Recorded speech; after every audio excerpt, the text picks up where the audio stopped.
So every other week we'll have a client come in and they'll talk to us about what they're using at the moment as their go-to-market strategy. And more often than not, they've got something in place where they're trying to do a bit of everything, whether that's they've got 5 or 6 different ad campaigns on the go across TikTok, YouTube, they've got Meta, they've got some radio ads, they've got print ads, they've got everything. They've even got people handing out flyers on the street.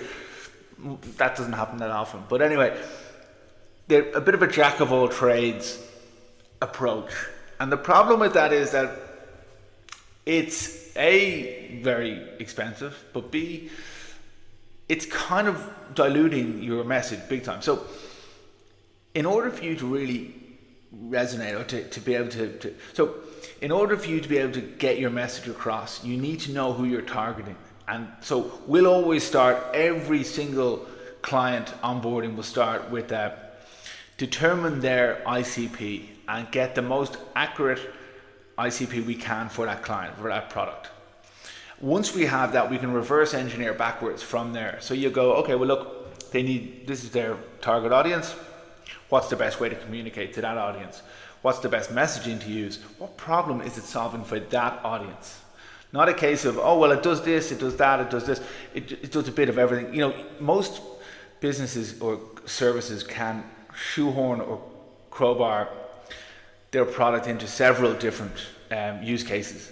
But that's not what we're looking to do. Let's start with the most accurate one we can do, and that makes so much sense that it's actually hard to resist once they hear you explain it to them. That's where you begin. And once you have that sort of information, then you can start putting together your marketing campaign. Then you start getting your messaging right. Then you start getting, okay, what's the best, how can we communicate with that audience? Is it email? Is it getting phone, ringing them? Is it through media? What is the most effective way? And everything kind of goes from there. So it's all about getting the right foundations in at the beginning. And that's actually, so at Springboard IQ, what we look to do is, when we onboard one client per week. And the reason we do that is because each of the members of our panel is actually working right now in some of the leading tech companies across Europe.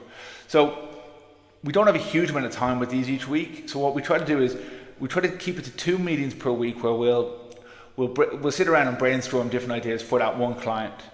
And that everyone at the table brings something else, something different to the table. So they'll say, it could be someone's, oh, we're used to dealing with that persona. We're used to selling to that persona. Or else we've had this use case recently where this happened.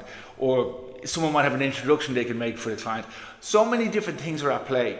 And what we by the end of that week, what we'll walk away with, the client walks away with, is a rock solid go-to-market strategy, which covers all the bases that they need to get their business up off the ground and to be able to rely and have confidence in what they're going to put all their energy and time into over the next 6-12 months.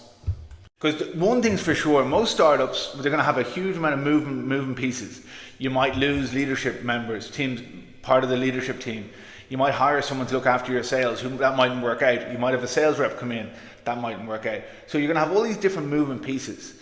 And every one of them, every new person who joins a team is going to have different ideas or different ways of doing things. One thing you want is a solid backbone, a spine of your startup, and that can be your go-to-market strategy. So people who can come in, they can add bits and pieces to it, they can take their interpretation of it, but the spine is going to stay the same, and they can work off that. It allows you to sort of grow in the right direction and maintain some consistency.